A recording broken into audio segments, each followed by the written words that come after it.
realize what I was missing was a mentor, Mhm. because Dr. Loom, who literally is like an angel to me, yeah, I remember when I met her or I registered for her program, I had applied for the match 3 times. And I joke about this now, and I've told you about this multiple times. I randomly saw her program on Instagram and it was advertised. And I remember thinking, oh, here we go again. I've applied for the match 3 times. I know how the match works, forward, backwards, the algorithm, all of it. And I remember thinking, what is someone going to tell me that I've never heard of before? And then something in my mind just said, you know what?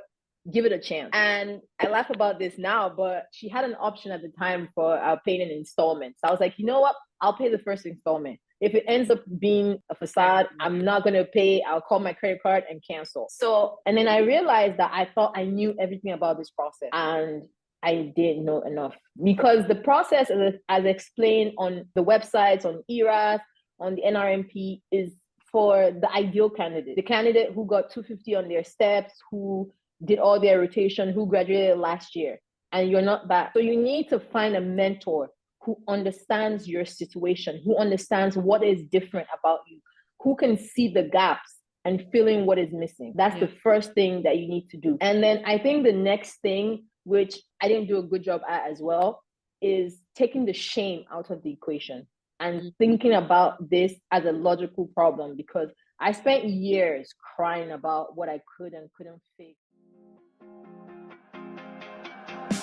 The IMG Roadmap is the only podcast dedicated to coaching international medical graduates in success blueprints for this unique pathway.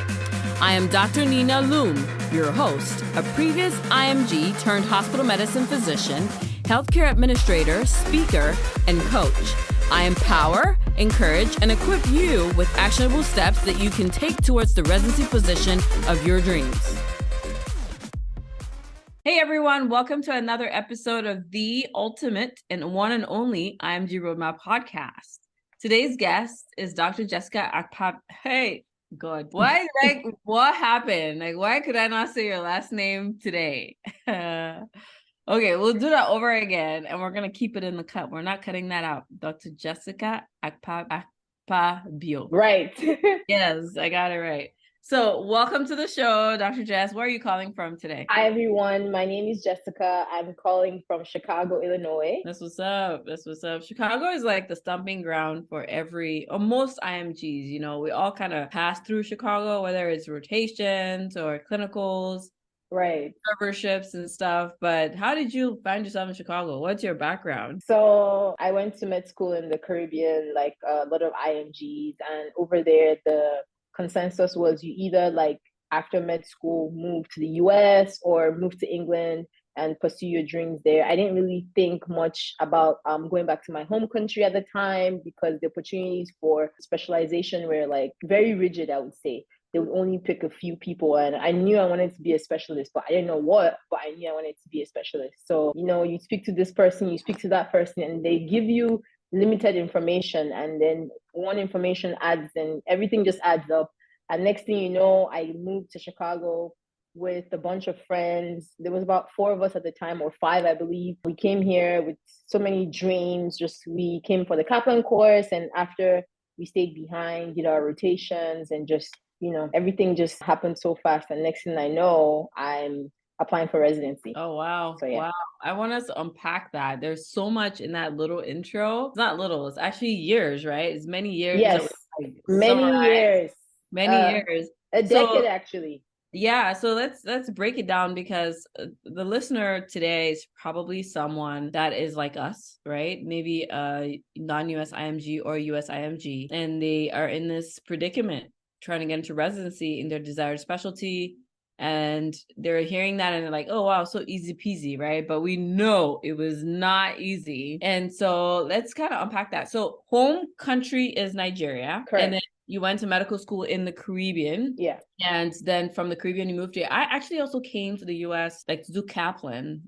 I'd visited before, then I came as a medical student to do Kaplan as my strategy to sort of figure out how I could get into the system. So I didn't know that about you, actually. So you did Kaplan for step 1. Is that correct? Correct.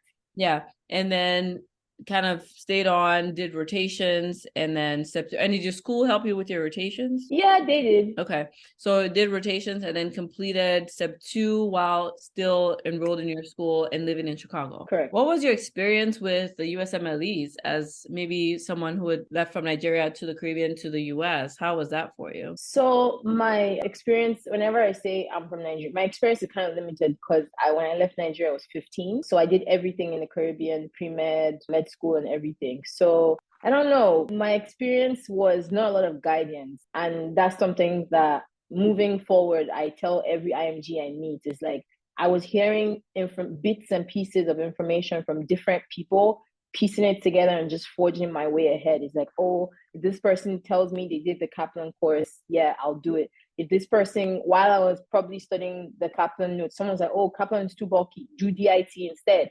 I would drop what I was doing and move to DIT, which was the in thing at the time. And then someone's like, oh, DIT is too much, do Patoma and just do the question. So there was not really much direction. So I was just doing basically anything and everything from just talking to people. And if you've ever been to Kaplan, it's like a melting pot of IMGs from different part of the world. You have just different people, and everyone has like their strategy. And I was just there lapping up strategies from different people. And that's pretty much how I ended up failing step 1, which was at the time, the beginning of the end. So I failed step 1, easily the most devastating day of my life. I remember that day. I remember what I was doing, how I coped. I remember just being like, this is the end, because we had heard, or at the time in med school, we had heard of people who, when they failed step 1, it was the end. There was no way going. Like I knew 2 people who actually, after they failed step 1, ended up going to get a first degree in something else and just moved on with their life. So I thought when I failed step 1, my life was over.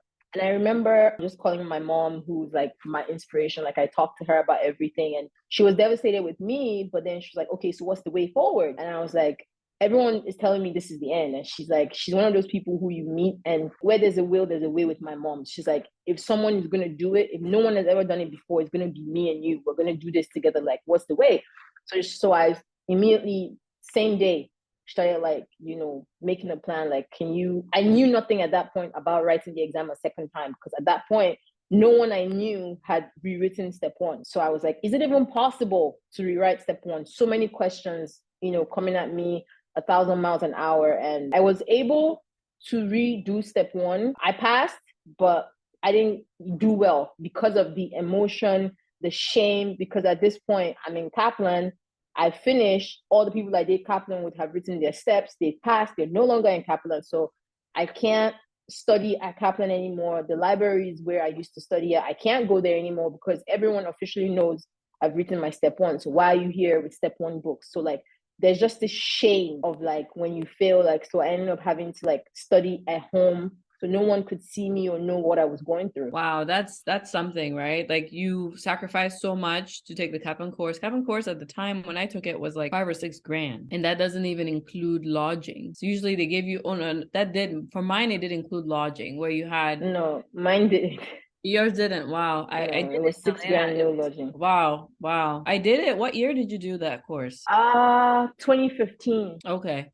Yeah, so that I did it probably, oh gosh, 09 or so. And wow. Yeah, 09 I think it was. But then it was $5 or $6 grand, 6 weeks at a hotel, and your room was included, and then your course, I believe. And then after the 6 weeks, you're on your own kind of thing. So you've put in all this sacrifice, moved out from the Caribbean, moved over here, done this exam, this course. And it sounds like you already identified the root cause of the problem at the time was just lack of guidance for one, and then an overwhelm of resources, because Correct. Everybody's like, here's this, and then you just get overwhelmed, and it reflects in your performance, at least the first performance. So how did you pivot? What did you implement to go from failing it even after a review program to passing it? I think I just ended up just sticking with one resource at the time. That period of my life is a blur for me because I spent so much time just in my room locked up. I was either studying or crying. There was no in between.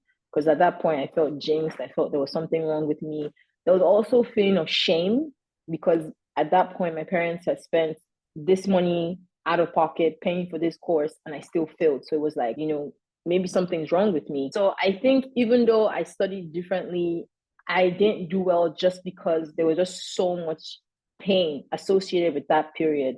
And I remember when I went back to rewrite the exam, I remember feeling like the second exam was actually harder, or maybe it was just me, but then I still like passed. So I was just like, what was wrong the first time? And they always say hindsight is 2020. And now I can sit down and look back. And I think just thinking back, that was the problem, because it's something before I started residency, I had to think about my life very critically. And I was like, to me, residency was like a fresh slate. So I was like, before I start, I'm going to think about my life critically. What are the mistakes I've made that I can't make moving forward? So, yeah. It sounds like you're very introspective in how you deal with problems. And when a challenge comes your way, maybe that's, you know, something you learned from your mother, like you mentioned earlier, where it's like you don't back down. Yes, you cry. Yes, you're sad, but you figure out, okay, what are we going to do differently to move forward? And that really speaks to, I would say, like the IMGs that I've seen succeed. And I've been coaching IMGs, it's going on maybe 8 years now. The IMGs that I've seen succeed in spite of failure have been those that have that mindset of, okay, what do I got to do to move forward? Like, I'm not taking this for an answer. And, you know, obviously fast forward 2015 to 2023, and you're now a PGY1 resident, a lot happened in that time frame. That's almost 8 years or 9 years of blood, sweat, and tears, you know, so to speak. And here you are, like, being able to tell other people who are maybe in that rut right now. Step 1 is now pass fail. So I feel like the pass rate is a little bit higher. That may be my opinion. But with it being pass fail, I feel like there's still people who are not passing it. Or maybe they're encountering failure in step 2 or in another exam. What would you say to that person? One of the first problems I had, and I touched about this briefly, was when I failed, there was nowhere to turn to. I had never heard of anyone who failed. I had never or anyone who failed and had moved on. And that's why I'm very vocal about my story, because if one person can hear that you failed the steps and there's a way forward for you, it's possible, but it's very, very hard. And I'll be the first person to tell you that you're literally going to work against the odds. But then you just have to trust yourself, because for me, my story is like you said, is many years apart. Like, I passed this exam, I go on to do my rotations, but I become a shell of myself because I'm walking around with so much shame. I go to take the exams after that, step 2, step 3. I do well, but I know I can do better. But then all of this is just shrouded with so much shame, because I'm jinxed. I feel like I'm jinxed. Like, oh, if I failed one, what are the chances I don't fail another one? And I mean, the exam questions that I feel like I knew, I was like, okay, like always second guessing myself. So that's what step 1 did to me. And even now, outside of medicine, I started to second guess my choices, my life. I'm like, okay, if I can fail this exam that I thought I was prepared for, like, what else am I not good at that I think I'm good at? So that is something that will happen to you. So you have to be ready. And then for me, for my story, the key part of my story is, I think failing step 1 was very devastating, but like something that was even worse was applying for the match multiple times. I matched on my 4th attempt. So for those who don't know, you apply for residency once a year. And pretty much when you apply, you find out you don't match, that door is closed for another year. Or there's other ways of going about it, but for the most part, that door is closed for another year. So that door was closed to me year after year after year, and it only opened on the 4th try. And I speak to people about it now, and they're like, oh my God, like, how did you keep going? I personally don't know how. I think it also comes from I'm a strong person, I think, but then my family, my support system, like my mom, she would tell me, like, there's only one person who's ever going to match after failing, it has to be you. And just knowing that I had that support, someone that told me that keep going as many times as you need to, knock on that door, at some point it's going to open. So my story in summary, it's not, we could talk about it for ages, but what I want you to hear from my story is I made a mistake, or something I didn't plan for happened. And if that's your story and it happens to you, it's not the end. It's going to be a journey, but you have to tell yourself, how badly do you want to be a doctor? I thought about it. I was like, if I'm not a doctor, what else am I? I'm not good at anything else. So I was like, it's either this or nothing. So if you're good at something else and you feel like you're good at something else, go ahead. But there was just no other option. I was a doctor or nothing else. Yeah.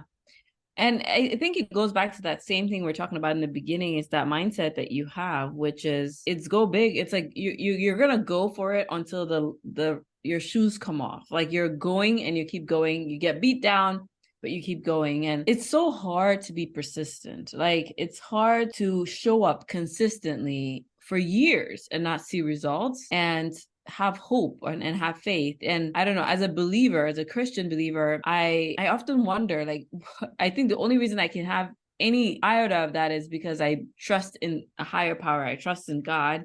But I wonder often, like, how do people do it when they don't have that in their lives? What would you say are some, on those really difficult days? You mentioned your mother being really like a rock for you, and being able to be that shoulder to lean on, and that person who could see beyond, like, okay, what happens beyond this, and leaning into that support. But some people don't have parents that are understanding of the journey or even alive, and so I just want you to, like you said, and you did a great job encouraging our audience, but what are some practical tools that they can begin to implement now?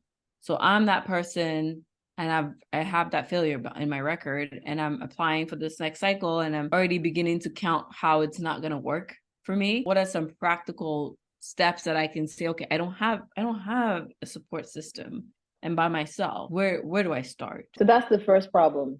If you have this huge problem, you shouldn't be by yourself. Mm-hmm. And it took me a couple of years to realize what I was missing was a mentor. Mm-hmm. Because Dr. Loom, who literally is like an angel to me, yeah, I remember when I met her, or I registered for her program, I had applied for the match 3 times. And I joke about this now, and I've told you about this multiple times. I randomly saw her program on Instagram, and it was advertised. And I remember thinking, oh, here we go again. I've applied for the match 3 times. I know how the match works, forward, backwards, the algorithm, all of it. And I remember thinking, what is someone going to tell me that I've never heard of before? And then something in my mind just said, you know what? Give it a chance. And I laugh about this now, but she had an option at the time for paying an installment. So I was like, you know what? I'll pay the first installment. If it ends up being a facade, I'm not going to pay. I'll call my credit card and cancel. So, and then I realized that I thought I knew everything about this process, and I didn't know enough, because the process, as explained on the websites, on ERAS, on the NRMP, is for the ideal candidate, the candidate who got 250 on their steps, who did all their rotation, who graduated last year, and you're not that. So you need to find a mentor who understands your situation, who understands what is different about you, who can see the gaps and fill in what is missing. That's the first thing that you need to do. And then I think the next thing, which I didn't do a good job at as well, is taking the shame out of the equation and thinking about this as a logical problem, because I spent years crying about what I could and couldn't fix and all of that. But take the shame away from the equation, because I feel like there were people who maybe could have helped me, but I didn't reach out to ask people for help because I was ashamed. Like, okay, my classmates who I graduated from med school are already PGY3s. Some of them are in fellowship. And now they're like, oh, we thought this whole time you weren't interested in applying for residency. They didn't know that I was applying because it was something I was doing in shame. Like, oh, because if you have to reach out to someone to help you advocate in their program, you have to tell them your scores. So I was like, oh, I'm going to reach out to this person and ask for their help, and they're going to know my scores and know I'm a failure and yada, yada, yada. And closed mouths don't get fed, literally. Yep. So I would say take the shame out of the equation. Whoever you can ask for help, reach out to them. Like your school's alumni, anyone who you know went to your school, who is in a residency program, who can speak for you, speak to your character, speak to your work ethic. That's a resource that you're not tapping into. And then having a mentor, like literally opened my eyes to the fact that I was doing everything except networking. I literally did everything except networking. I just always thought, if my application is good on paper, who cares? But then networking is such an amazing tool, because guess what? Like, if you think about it logically, if there's a person who is great on paper and they're 100, but this person who's interviewing you you're a 70, but they've seen you in person, they've spoken to you, they know what you're like, chances are they might pick you over this person who's 100 and they've never seen, they don't know the person's flaws, they don't know if the person has good work ethic, but they've seen you. So that's what networking brings to the table. And I completely had no idea that networking existed. So in summary, I would say ask for help. Ask for help from whoever you need to ask for help from, and don't be alone. Find a mentor, someone who's been through what you've been through before, or a couple of mentors, just people who you trust their counsel, who you trust that they know exactly what they're talking about. Yes, I absolutely believe in sort of like a multitude of mentors, like, having not like 100, but 5, 10 people that you can reach to with specific ideas in your life. Like, okay, this person is good for maybe speaking to about general residency. This person is good to speaking about general residency into surgery. This person is good about speaking about maybe my personal statement. This person is good for this, and really leveraging that. And I did another episode for the listener on mentorship with a super mentor. And that episode is going to be on the podcast as well. So make sure you look at the most recent. The title will tell you it's about mentorship. And another thing you said is shame. And I feel like shame is one of the key emotions that if I was diagnosing emotions when I meet IMGs who come to my program or want to, chat with me about a specific issue they're dealing with, there's usually an underlying shame. And the shame is like twofold. There's external shame and there's internal shame. And I think that the more difficult one is even the internal shame, because external shame, sometimes from my, few years on earth, I've realized that not everybody's walking around thinking about me. Okay. I'm not that important. So usually external shame is periodic. It's where somebody says something, whether it's innocent, and you embody it and it hurts you so bad that you continue to allow that to define every day, when that person said it in the spur of a moment, they weren't thinking about anything, and it just happened, and they've carried on. Internal shame is the one that we create for ourselves. And I say create because we have the option to let it go. And we have the option to release it and to not allow it to define us. I believe that the first emotion there is correction. It's like, you get if something comes to your awareness that you have made a mistake or an error, and what quickly follows is really what determines whether you're going to go down that spiral of internal shame or you're going to go down the spiral of, okay, improvement, right? You go through your grief stages and then you determine what way are we going to go. But that internal shame, I think, has a way of warping us to where, even you said something in the beginning where you said I was a shadow of myself. And this is not the first time I've heard you say this. You said that before, I think when I was practicing with you for your interview, and you said that again during one of our sessions at the IMG roadmap when you came back to teach the other students. But I remember asking you about it once, and you said, Dr. on a normal day, I would be the kind of person to wear a green red suit.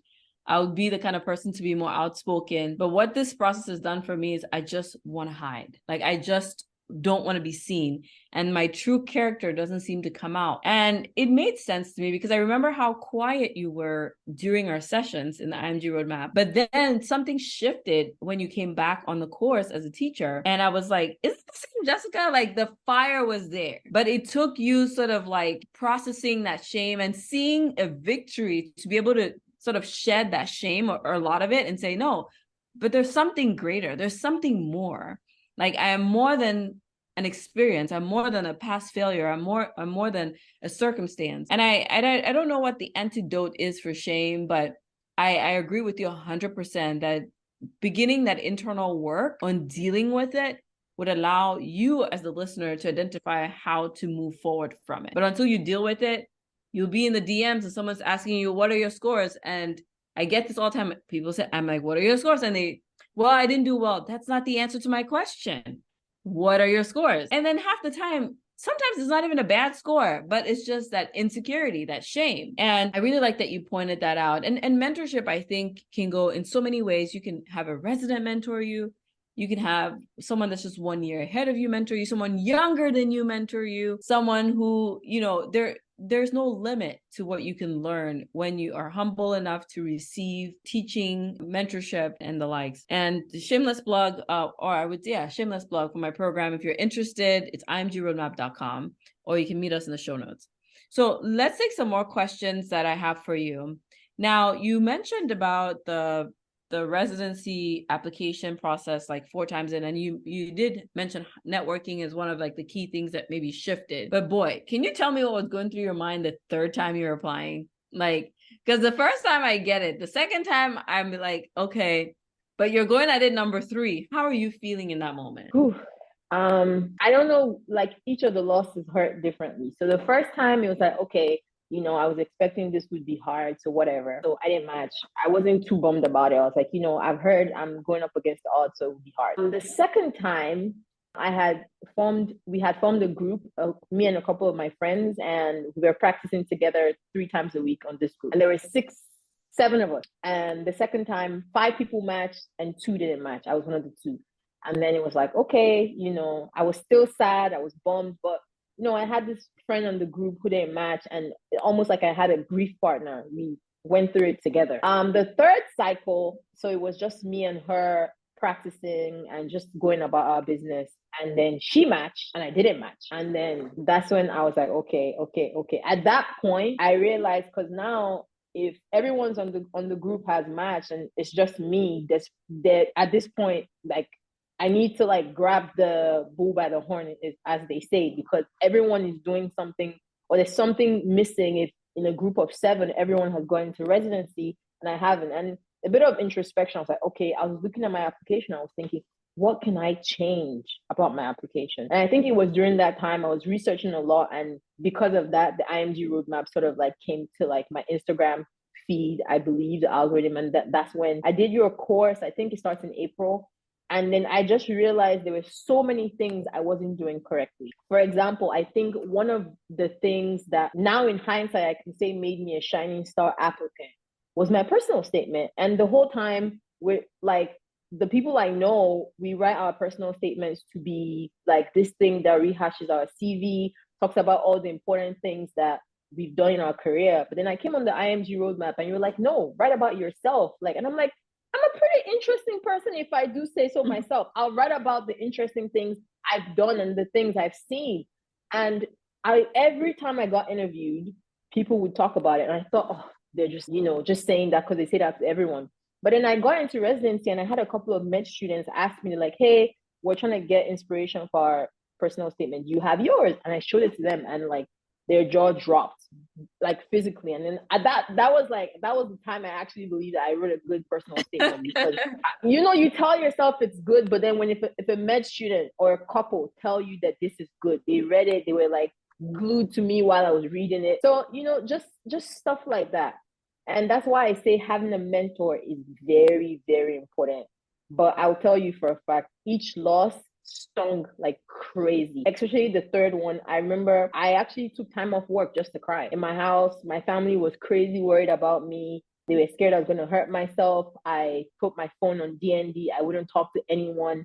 My sister, who lives in a different city, had to fly here to make sure to tell my family I was okay, because no one from my job had heard from me. I wasn't picking up any phone calls. It wasn't even ringing. So that's how devastated I was that my dream was never going to be fulfilled. So yeah, I'm laughing now, but it was a very remember one day I sent you a message in the group. I don't know why, but I sent you a message in the IMG roadmap group, and I was like, so what do you do on your commutes? And you're like, sometimes I just listen to music, and sometimes and I was like, bam, that's an opportunity right there. Like, as far as like being able to just put something positive in your mind when you're in those moments that are mundane, just as a way of keeping encouraged, because a lot of what we think about ourselves comes from our thoughts, and our thoughts are just the same words and stories that we tell ourselves over and over again. So sometimes you can interrupt your thoughts by listening to the thoughts of other people that are positive or meaningful or helpful. I find that to be very helpful. But I remember a conversation, and I mean, I felt like, I was like, man, she's so defeated, because you're just like, I don't like, you didn't even believe any of this was possible. You're like, I can't see it. Sometimes it's just, I can't even have the faith right now, but I'm just going to keep going. And I'm just so happy that you're now in residency and I can have this conversation with you, because it feels like that was probably a year ago, I think, or over a year ago that we had that conversation. And it's just amazing to see the progress. But I think for the listener, guys, it doesn't happen overnight, right? Like, change, progress, improvement does not happen overnight. And sometimes you're going to have days where you feel like you can take a step, and other days you feel like you just want to not take a step. But the key thing is, in the whole trajectory of things, you should just be taking a step forward. Even if you have stagnant days, in 2 days, in a week, when things shake off, okay, maybe you can take a step. For the women, if maybe it's PMS and you just can't see past all the pain, remember, you're going to get some better days in the future. Maybe that's the day to take a step, right? So just be open and welcoming to the idea that it's possible. I think that's the only ask we can have for you today.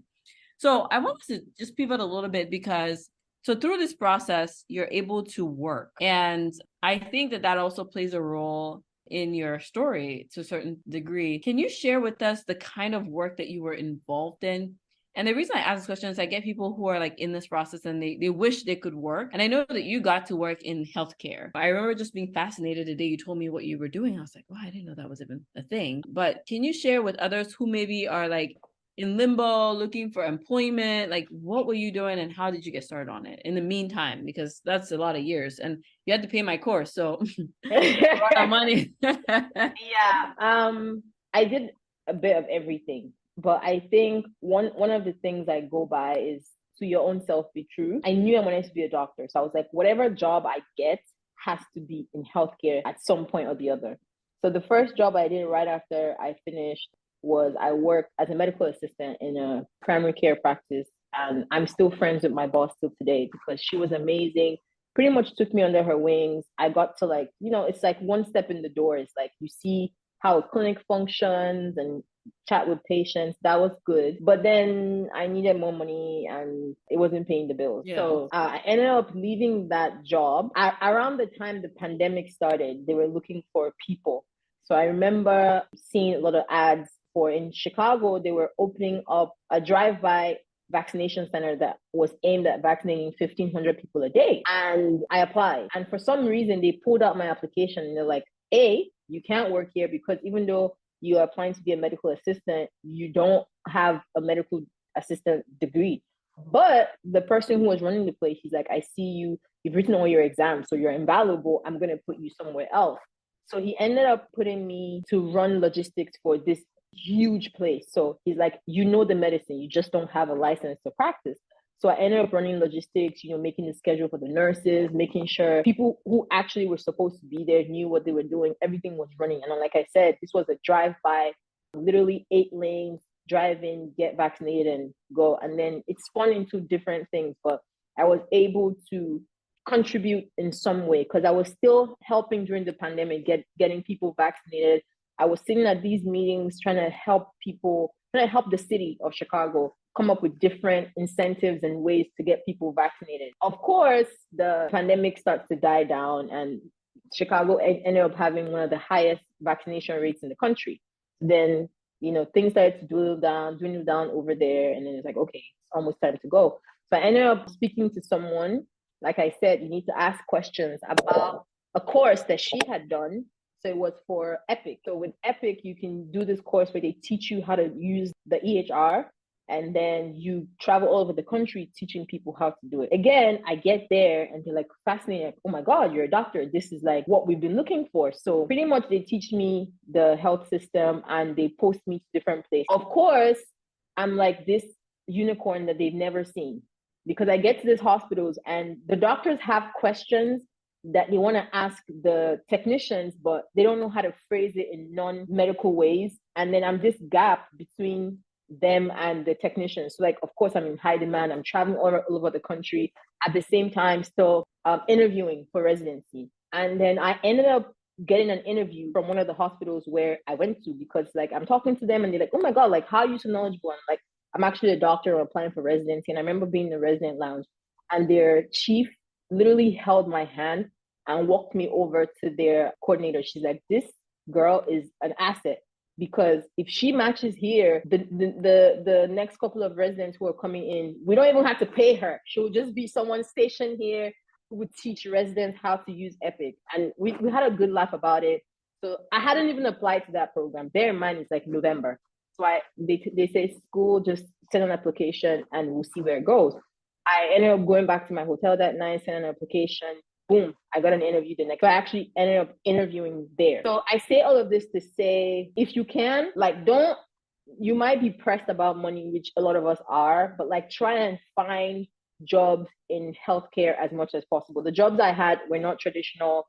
I pretty much just like rolled in it for the most part, but be intentional about finding jobs that are in healthcare, because you just don't know where you meet someone who can help or who's related to medicine. So it's very important. And then also finding a job that gives you time where you can do interviews, where if you're still studying for step 3, where you can study. So that's pretty much a summary of my story.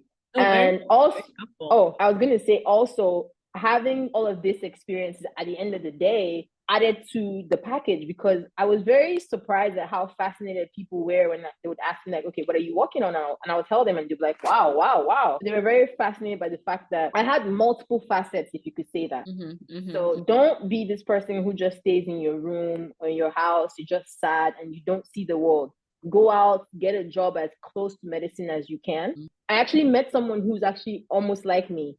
He works in the hospital and we ran into each other in the lobby and he's like, can I talk to you? And I'm like, hey, go ahead.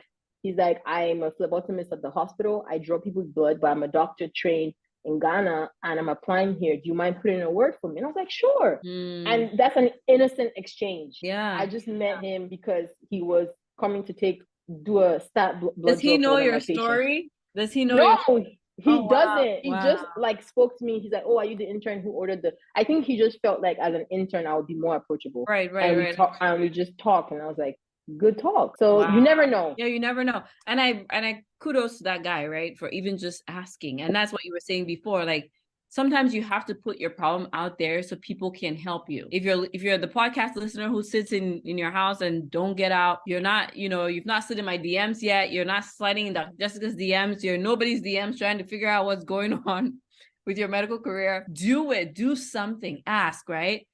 And I think when we say that, you're going to meet a lot of people who will ignore the message, people who will not respond. And when I first started, I used to be able to respond to messages like this. But now my inbox goes so long, it takes a couple of days to get through. But don't ever take that as any reflection of you or who you are. If somebody doesn't give you the warm response that you were expecting at the time you're expecting it, their help can come in later on. Their help can come in down the road. Their help can come in one area, not in the area that you thought it was helpful, but in another area that's still over time compounds to bring you your results. So I really like that you shared that story with us. Now, as we begin to round up, tell the people how many interviews you had this last cycle and your match story. Good. I was wondering when we're going to get to the good stuff. So one of the things that Dr. Loom pretty much said to us was to value quality over quantity. And I felt like at this point, I had spent a lot of money on her course and then on networking. So during the course, we had been told about networking. I had spent money going on a couple of conferences. And then after the conferences and Dr. Loom's course, she had asked us to do homework. And the homework was to go to a particular website, put in your criteria and see how many programs you qualify for. So I put in, and it wasn't a lot. I think it ended up being like 300 or a little over 300. And I cold emailed all 300 of them. It wasn't even like mass emails. I crafted emails for this is hard work, but we'll get to the end later. So I crafted emails for all these programs, and maybe out of the 300, I heard back from only 50. So that's 1/6. So that's why I say be ready to hear no. Yeah. So I emailed all these programs, say 50 of them responded back to me. None of them were yeses. Most of them were no's. Out of the 50 that responded to me, we go back and forth. At this point, I have maybe like 15 who were amenable to my case. How I would go about it was I would email them asking, can I ask you questions? And they would be like, yeah.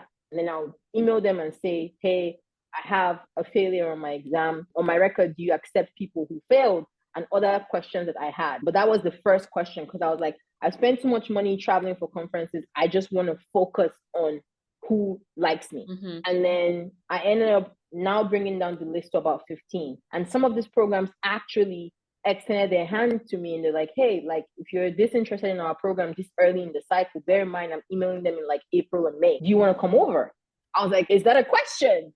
So I ended up visiting 4 programs. Again, this costs money. So I would go over, spend maybe a day or 2, fly there, pay for a hotel for a night, attend rounds with them, meet people, meet their PDs if I could, or run into them, and ended up getting three interviews from that. One of the places where I actually went to ended up not even sending me an interview. That's how crazy it was. So all in all, my plan was I wasn't going to apply to any program that I didn't already have a rapport with them. Also, another thing I did was ACP, which I became a member. They sent us they were so amazing. They compiled a list of all the programs that were having open houses. And I made a calendar. I was like, whatever program is having an open house, I'm going to attend. I'm going to ask questions. I'm going to get their emails. I'm going to talk to them after. So anyways, 2 weeks or 3 weeks before the match, I was ready. I had my list of 50 places that I knew I had spoken to them at least once or twice, seen them in person, communicated with them on some level. And I was like, okay, 50 places. Bear in mind, the previous years, I had been applying to 200 plus programs. That doesn't help anyone. So say my third year of applying, I applied to 200 plus programs, had 2 interviews. The most interviews I had ever gotten in all 3 years combined was 2 each year. And then this last year, I ended up applying to 50 and got 7 interviews. So I say that to say it's not about some people still apply for a lot. But at this point, I had exhausted. I can throw out a figure there, but if I had to throw out a figure, I would say about $5,000 to $6,000 just on networking, going to these hospitals and paying for hotels and all of that. So I was like, I'm only applying to this 50. And then I went through the insane task, or it felt insane at the time, of writing personalized personal statements for every single program. And when I say that, I'm not saying write a brand new personal statement for every program. I'm saying find an open paragraph where you can talk about why you want to go to every single program you want to go to. And at that point, I wanted to go to any of the 50 that would have. Yeah. And then I just sent in my application. And I was like, we'll see where. And then something I left out was actually the list was 48. And I remember thinking, I want to make it a round figure. What do I do? So I threw in 2 programs from Chicago just for the sake of it. I knew no one there. I had not networked with them in any fashion, but I was like, you know what? I want it to be a round figure. I want to say I applied to 50 programs. And as God will have it, I'm very grateful. One of the programs that I threw in is where I ended up matching. I knew no one there. So I always say God has a funny way of writing my story, because I had 600 interviews that I had worked hard at. I had networked with those people, and I felt like, one of them was going to be short. And then this random program sends me an invite. And I'm like, I remember thinking when I first got it that this is actually a rejection. I didn't open it for 8 hours because I thought, oh, of course they rejected me. I don't know anyone there. I didn't network. I literally opened the email at 10 p.m. and I opened it before I was about to delete it. Yeah. Wow. So I say all this to say, you can still dream. There's room for dreaming, but at the same time, be realistic, network, go to as many events as you can. Talk to everyone. Everyone who went to medical school with you in residency should know you're applying for residency. Absolutely. And don't start talking to them in September or August. Start talking to them in May, April, like, hey, I'm applying for your program. What can I do? Help me. Who do I talk to? Is your program having any events I can attend? Talk to them, knock on doors, and be ready for no's. Yeah. Be ready. It's like only a quarter of the people that you talk to will say yes. So just be ready. Okay, this person said no. Yeah, it's part of it. That's such a beautiful ending, right? And I just love how everything unfolded in your life, and it's positioned you now to where you were talking about the financial investment. And I thought about this, and I said, the average resident makes about $60K a year, right?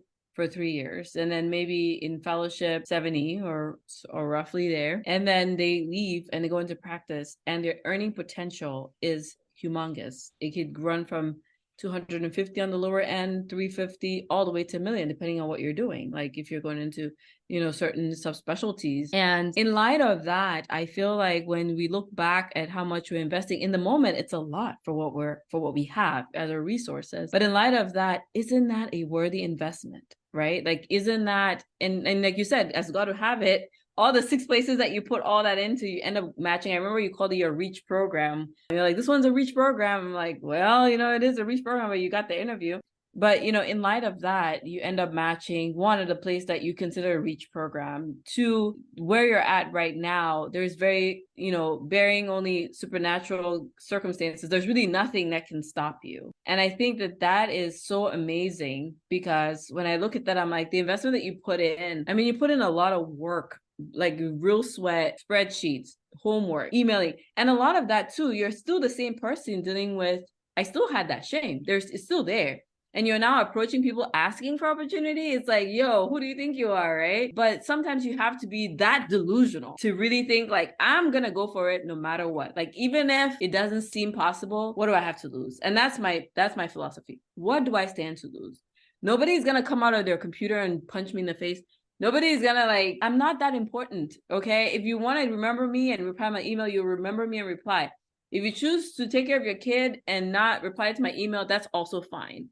But there's going to be someone that will listen. There's someone that would, and it's not really empathy, but it's seeing your hard work. It's seeing your values. It's seeing your abilities. Because you don't want somebody having pity on you to give you a position. No, you want to feel like you deserve it. And you do deserve it. But sometimes the noise has just overshadowed everything. You don't even see your own strengths. You don't see your own goodness. You don't see what you have to offer. And if you don't see it, nobody else can see it for you. So as we round up on today's session, thank you for such a very meaningful, impactful session. I know all the listeners who really take the time to listen. I know so many people listen to this podcast and they're doing 1,000 things at one time. But I want you guys to really slow down. Like, I've gotten to the habit of when I'm listening to a podcast now, if I feel like I want to gain something from it, I have to listen again, and I have to listen intently where I'm not distracted. And you said so many different things that I'm going to highlight, later on in the show notes for you guys who are listeners. But what would be your overarching message tonight as we close for that one person that feels I can identify with Dr. Jessica? I had a failure. I'm an IMG. I didn't really have guidance in the beginning. I've just kind of stumbled my way through things. My friends have left me behind. And here I am at this crossroad. What is that message for them as they finish out this episode? Message is the same thing I've been hammering on all evening. The main reason why I agreed to come on here, apart from the fact that I love Dr. Loom, is the fact that when I was going through this process, no one like me existed. There was no voice. There was no one I could find. So if you're that person who's like, oh my God, this process, it just feels like I'm never going to make it. I'm here. I'm a real human being. My name is Jessica. My last name is Akpabio. You can find me on LinkedIn. I exist. And my whole message is, if one person can do it, I can. So why can't another person do it? Why can't it be you? Why can't you be a doctor? Why can't you be a resident? There's nothing stopping you except finding the right person who's willing to take a chance on you. So I want you to remember that before you give up. It's like, you have so much more to offer. Yeah, absolutely. You have so much more to offer, and don't let the pressures of life, the trials, the tribulations, the things that you've experienced, don't let those things define your future.